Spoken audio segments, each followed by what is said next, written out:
amazing grace, how sweet the San sound. Francisco is such a beautiful city. I remember how I walked on the Golden Gate Bridge years ago, wondering how it retained such beauty after numerous earthquakes and years of pollution. Decades later, I found the secret. It's the warm, sweet heart of the city.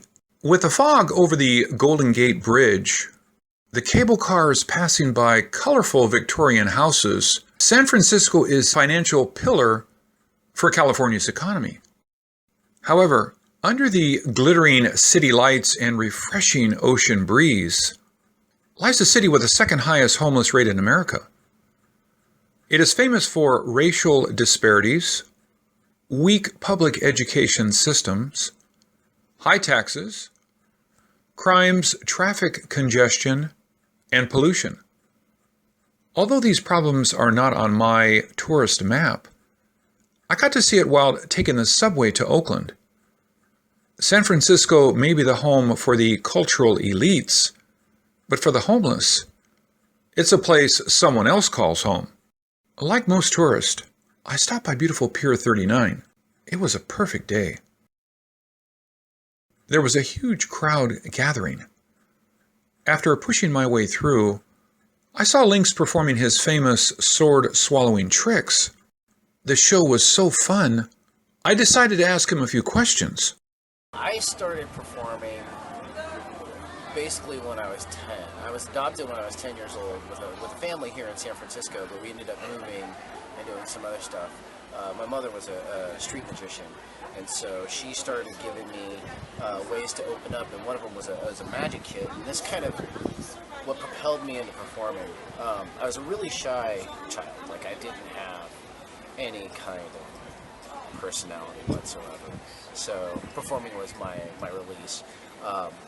When I turned 15, I ended up leaving home. I had a tragic incident that happened then, and ended up leaving home and traveling around and watching street performers. And the street performers really intrigued me because, one, they just knew how to engage with people and show them things that most people wouldn't find in any normal venue or theater setting.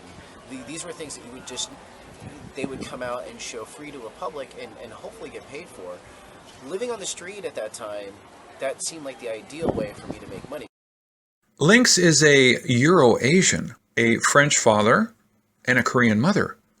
Many Koreans refuse to accept mixed kids, so most of them end up in orphanages before being adopted abroad. That was how Lynx got here. He's gone through quite a lot. Now he has a college degree, his own business, and is a very popular magician. My dream for doing these type of performances is simple. I just want to see the world smile. I want to give back something that I didn't have as a kid. In a city where the average home costs over $1 million and $350,000 buys you a home like this, life must be challenging at times. But in an area for the rich, Lynx is more giving than most of them. You can watch his shows for free, and he tries hard to put smiles on everyone's face whether you pay or not. Isn't that a magical act in itself? You know, every year I do a thing where it's during Thanksgiving. Actually, it's coming up here pretty soon. I go out and I street perform out on the street, not here at Pier 39, but I go out on the street and I street perform. And all the money that I make, all the tip money that I make, I either donate it to a good cause or I buy socks and oranges and water and bananas, and I drive around town and I give it to people that I think are in need. There is no magic wand to lift poverty, just like there is no spell to make pain go away. But if you are willing to share what you have more than people who don't share. Now I know why people leave their hearts in San Francisco. It is a place they can set their hearts free and be happy. This is Ken Peters. Thank you for watching.